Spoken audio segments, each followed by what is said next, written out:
I have known Lars since he was that first-time college student participating in Southwestern Advantage program, and I've had a chance to be an eyewitness to his remarkable success at whatever he puts his hand to. I think that a lot of the things that have helped him be successful have come out in the presentation that he just made with all of us. In other words, his extreme coachability keeps coming back to me. Coachability doesn't mean that we're unaware of what we need to do. What it means is that we're always sensitive to the fact that no human can be objective about him or herself. We think we can be, but we really can't, and we require outside input and outside influence. And by continuing to grow in how we learn and growing in accessing people and inspirations, then we develop a stronger vision and a stronger conviction. I think that comes back when Lars said that, in his opinion, selling is a transference of conviction. And so unless we're consciously building our conviction, then the world around us can gradually, bit by bit, begin to evaporate our conviction. So as you heard, he is a tremendous adherent to the whole concept of self-talk. I was particularly moved by his own daily affirmations, and although we have known each other and spent a great deal of time together, I wasn't aware of the specific choices that he makes with self-talk first thing in the morning. He talked about three different things. First of all, enthusiasm.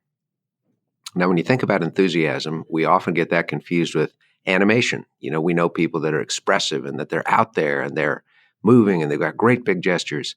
But some of the most enthusiastic people that I've had a chance to be around are actually more introverted. They're quieter. But the bottom line is enthusiasm is not about animation. It is that inner fire that causes a person to move forward with a sense of purpose and a sense of determination. Somebody years ago said, okay, write down the word enthusiasm and look at the last four letters, IASM. That's an anagram for I am sold myself. I am sold myself. And so building enthusiasm simply means remembering our internal conviction, and that's what that's about. Lars makes a conscious choice each morning to say, I choose enthusiasm. Second was smile, and that brings me back to one of our earlier podcast interviews with Dr. Dacher Keltner.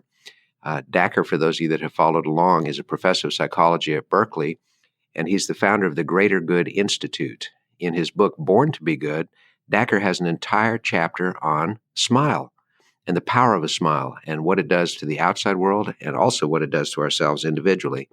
So I was really struck by that when Lars said that one of his daily affirmations is, I choose to smile.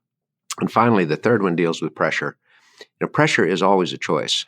We can choose a low-pressure lifestyle, and it often accompanies a low productivity lifestyle. So whenever we have high goals, they inevitably put pressure upon us. If we choose to let that pressure be debilitating, we don't get anywhere. Lars instead turns it on its head, and he says, I like pressure. Pressure brings out the best in me.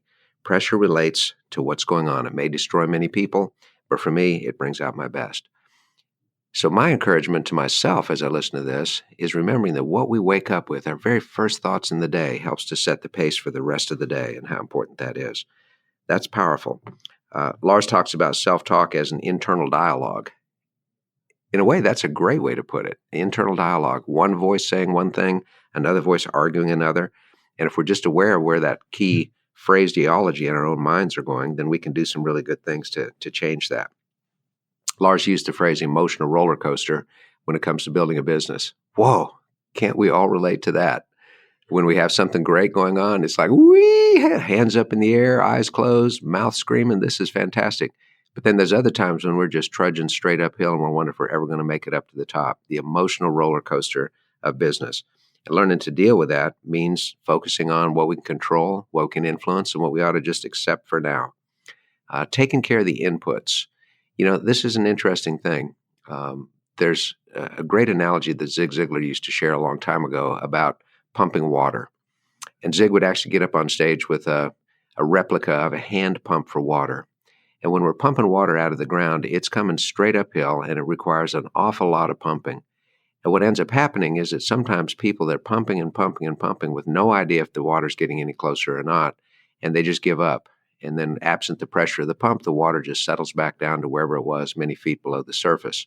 But if somebody can just keep pumping long enough to get the water to actually flow as it comes out, then it takes far less energy to keep it flowing than it ever did to get it up there. Well, that relates to the inputs that Lars spoke about. If we can concentrate on the inputs, making sure that we're seeing our clients, that we're spending the time with people that potentially could buy from us and become long-term customers or clients, taking care of those inputs, then eventually the outputs take care of themselves, and everything else can be refined and spent some time with, which can really be great. Lars is dedicated to sharpening the saw, and that's a new inspiration for me as well, is to spend more time listening to those positive TED Talks, rapid reading books through some of the fantastic apps that are out there, which make such a difference. So I come away from this particular conversation with Lars, as I generally do conversations with Lars, uplifted that when we set high goals, when we use great self-talk and hold ourselves accountable, then great things can happen. He's a team builder.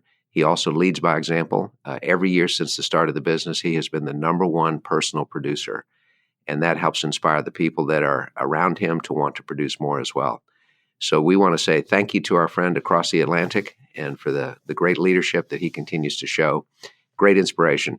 And to all of you out there in Action Catalyst land, thanks so much for your time today. And we hope that this has been as inspiring to you as it has been to me. Let's set some high goals. Let's use great self-talk. Let's hold ourselves accountable. Best to you, and look forward to next time.